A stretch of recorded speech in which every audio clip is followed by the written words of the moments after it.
नमस्कार दोस्तों। आज मैं आपको सुनाऊंगा मुझे माफ कर देना, एक दर्द भरी प्रेम कहानी। दीपा और प्रवीण एक ही कॉलेज में पढ़ते थे और दीपा दिखने में बहुत ही ज्यादा सुंदर और एक सीधी सादी लड़की थी। प्रवीण भी कॉलेज में सबसे स्मार्ट लड़का था, लेकिन वो पूरे कॉलेज में सिर्फ दीपा को ही चाहता था और दीपा भी दूसरी लड़कियों के आगे बस प्रवीण की ही बातें करती रहती थी। मगर अभी उसको प्रवीण के प्यार का एहसास बिल्कुल भी नहीं हुआ था। तभी एक दिन कॉलेज में दीपा को एक लड़का बड़ी बेशर्मी के साथ छेड़ रहा था, मगर दीपा को उस लड़के से कोई भी नहीं बचा रहा था, क्योंकि वो लड़का कॉलेज में एक छिछोरा लड़का था।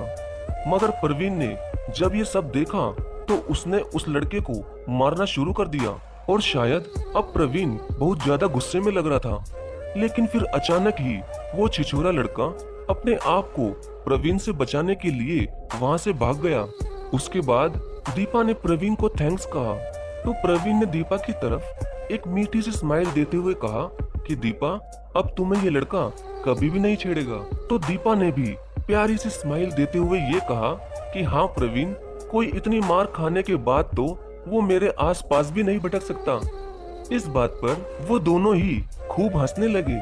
अब प्रवीण और दीपा एक सच्चे दोस्त की तरह बन चुके थे और अब वो दोनों ही कॉलेज में भी एक साथ ही बैठने लगे थे।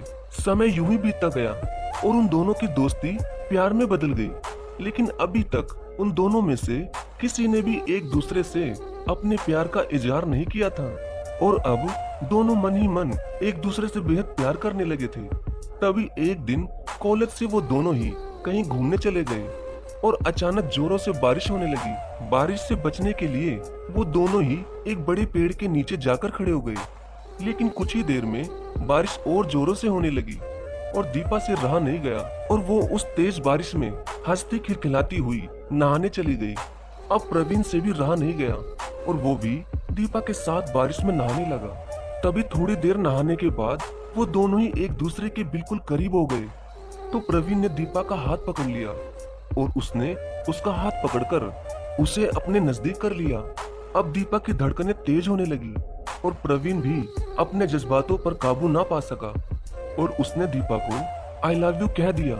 दीपा भी उससे बेहद प्यार करती थी, इसलिए उसने उसके प्यार को एक्सेप्ट कर लिया।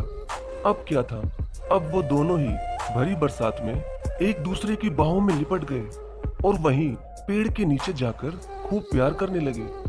तब से वो दोनों ही उसी पेड़ के नीचे रोज मिलने लगे थे। तभी एक दिन दीपा उसी पेड़ के नीचे प्रवीण से मिलने का इंतजार कर रही थी, लेकिन उस दिन प्रवीण वहां बहुत देर से आया।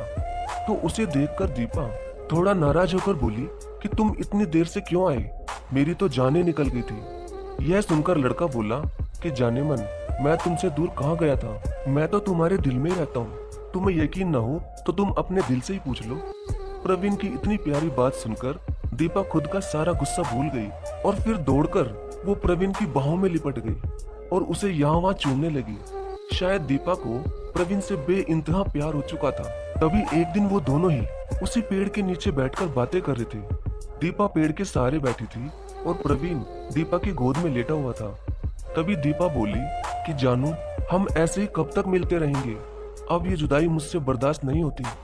तुम्हारे बिना एक पल भी मुझे 100 साल के बराबर लगता है प्रवीण, तुम मुझसे जल्दी शादी कर लो, वरना मैं तो मर ही जाऊंगी। ये सुनते ही प्रवीण ने झट से ही दीपा के होठों पर अपना हाथ रख दिया और बोला, मेरी जान, ऐसी बातें मत किया करो, अगर तुम्हें कुछ हो गया तो मैं भी जिंदा नहीं रहूंगा।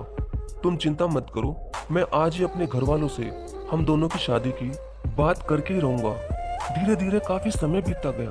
तभी एक दिन की बात है, प्रवीण और दीपा उसी पेड़ के नीचे बैठे हुए थे, लेकिन उस समय प्रवीण का चेहरा कुछ उतरा हुआ सा लग रहा था। तो दीपा ने पूछा कि क्या हुआ प्रवीण, आज तुम कुछ उदास से लग रहे हो। तो प्रवीण ने अपने उदास मन से उससे कहा, दीपा, मैंने अपने घर वालों को हम दोनों की शादी के लिए बहुत समझाया, मगर वो नहीं माने और उन्होंने मेरी शादी कहीं और एक अमीर घर में तय कर दी। तो दीपा ने पूछा कि फिर तुमने अपने घर वालों से क्या कहा।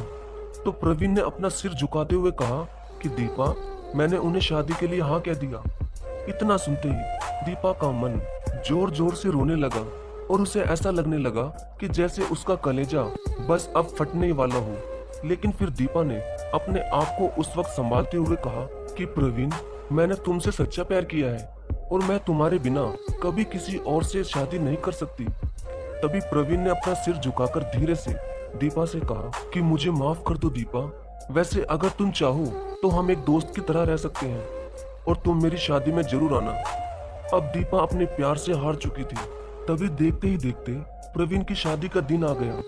अब प्रवीण को सिर्फ दीपा के ही आने का इंतजार था। तभी अचानक दीपा के घर से कोई रोता हुआ प्रवीण की शादी में आया और उसे एक गिफ्ट पैक देकर चला गया। तभी कांपते हाथों से प्रवीण ने वो गिफ्ट खोला और उसे देखकर वो बेहोश हो गया। गिफ्ट पैक में और कुछ नहीं, खून से लथपथ दीपा का दिल रखा हुआ था और साथ में एक चिट्ठी थी जिसमें लिखा था, अरे पागल, अपना दिल तो लेते जा, वरना अपनी पत्नी को तू क्या देगा। तुझे शायद याद नहीं कि तेरा दिल तो मेरे पास था। अब तुम संभालो अपना दिल और हमेशा खुश रहना। अब प्रवीण बहुत ज्यादा फूट फूट कर रोता है और अपने आप पर बहुत ज्यादा पछतावा करता है। तो दोस्तों, मैं तो इस कहानी पर सिर्फ यही कहूंगा कि अगर प्यार निभाने की हिम्मत ना हो तो किसी को भी किसी के जीवन से खेलने का और किसी की जिंदगी बर्बाद करने का कोई भी अधिकार नहीं। धन्यवाद।